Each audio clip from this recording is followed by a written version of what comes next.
Hello people and welcome back to another video. In this video I'm gonna break down for you my whole process when it comes to shooting and how I'm preparing for my shoots from start to finish.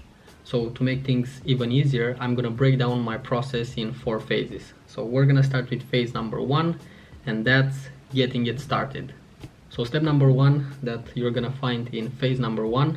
Step number 1 in phase number 1. That sounds pretty funny, but step number 1 is making a mood board. Most of the time I'm working with mood boards, even if I like to do some freestyle shoots sometimes, but most of the time I'm working with mood boards. I get inspiration from movie scenes, music videos, and things that I have inside my head. Now another funny thing about the stuff that I have inside my head is the fact that sometimes I'm seeing like a certain frame or shot or whatever you want to call it that I want to get. I'm seeing it on a loop and I need to shoot 10 shots to get that certain shot, and this one over here is a prime example of that thing. So I had this idea in my head that the model is walking on tiptoes and I need to get this specific shot, and I did this 3 or 4 times, but this kind of movement that you're seeing in this photo right here, it's actually intentional.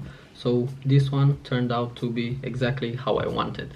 The next step that you're gonna find in phase 1 is finding the right model, and sometimes I'm scrolling hours on Instagram until I'm finding somebody that is going to be on the same page with my mood board. Sometimes I'm lucky enough to meet new people and that's how I'm meeting my models, and sometimes, and this one may shock you, but sometimes I'm using a Tinder profile and I'm swiping left until I'm finding someone that is on the same page with my mood board, and then I'm swiping right. Before you're gonna say anything, I just wanted to put this out there. My girlfriend knows about that Tinder profile and she's actually really supportive with what I'm doing, so don't break my...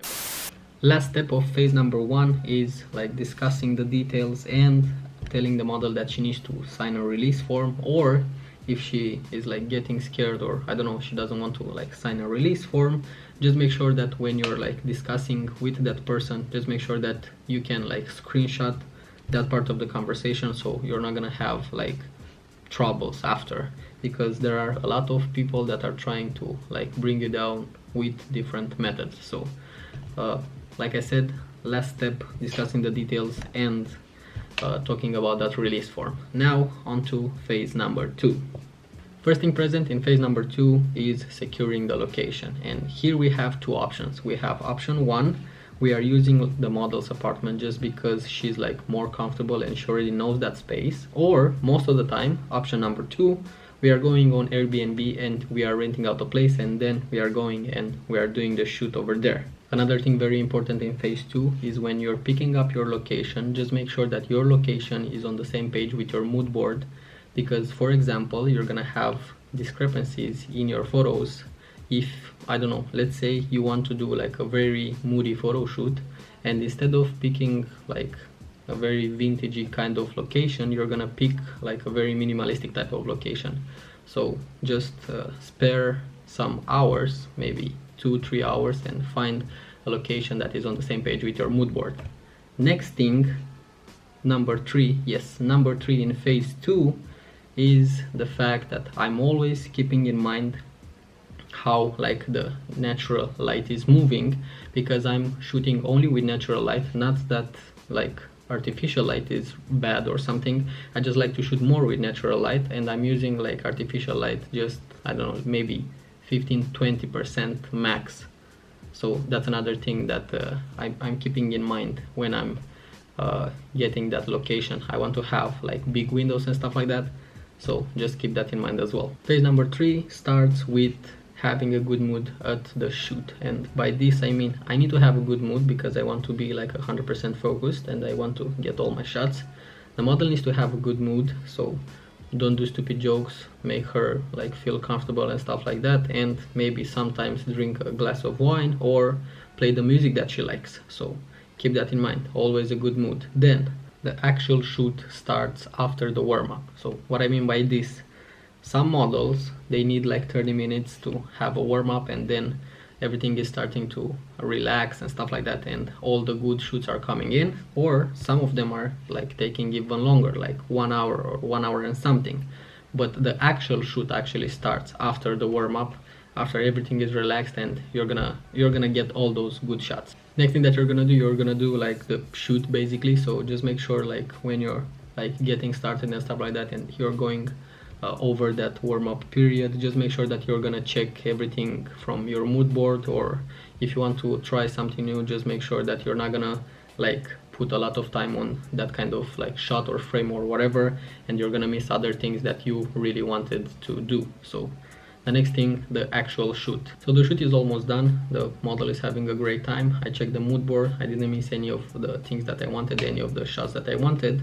Before I'm actually like ending the shoot, I'm asking the model if she's like comfortable to like do some more shots in the bathtub or the shower. Most of the time I'm asking them like before, and some of them are like, okay, maybe let's see, we'll see like after the actual shoot and stuff like that. So if she's comfortable with that, let's call it request, if it is a request or whatever, if she's comfortable with that, I'm trying to like do more like unscripted shots that are not in the mood board in the bathtub or the shower, because I have like this kind of soft spot for bathtubs and showers, and most of the time we are getting like really cool shots in the shower and the bathtubs as well.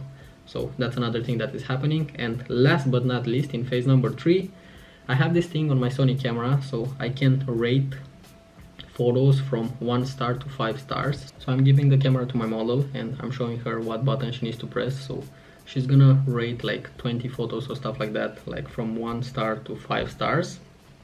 And that's how I know that she really likes those photos. And sometimes, okay, she's like rating like maybe 30 or 35 or 40, but that's not a problem, it is what it is.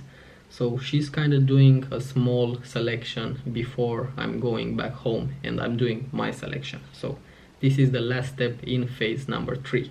So phase number 4 starts with me back home. I'm copying the photo shoot and I'm dumping the data. And if you want to know more about my post-production workflow, I can link a video up here with that particular subject. I made a video on that particular subject, so you can go and check that one out. And I'm making my selection. Then the next thing that I'm doing, I'm backing up the data because I want to have this shoot in the future as well, and I don't want to lose anything. I'm editing the shoot, I'm sending the finals, like the final photos, to the model through a WeTransfer link. And last but not least, I'm sending the photos to different magazines because I want to have my work published. And you're gonna see, if you're gonna go on my Instagram and you're gonna scroll, you're gonna see like different magazines that already published some of my work. So that's the last step of phase number 4. So that's it, people. This is the video. This is my little breakdown. I hope it's going to be a little breakdown. This is a little breakdown of my process from start to finish when it comes to photo shoots or video shoots. These are the steps that I'm putting on paper before I'm doing anything else. If you like this video, just consider liking and subscribing, hit the notification bell so you're not gonna miss any of my future videos. If you want to tell me anything, you can do that in the comment section down below, and I guess we're gonna see each other in the next one. Peace.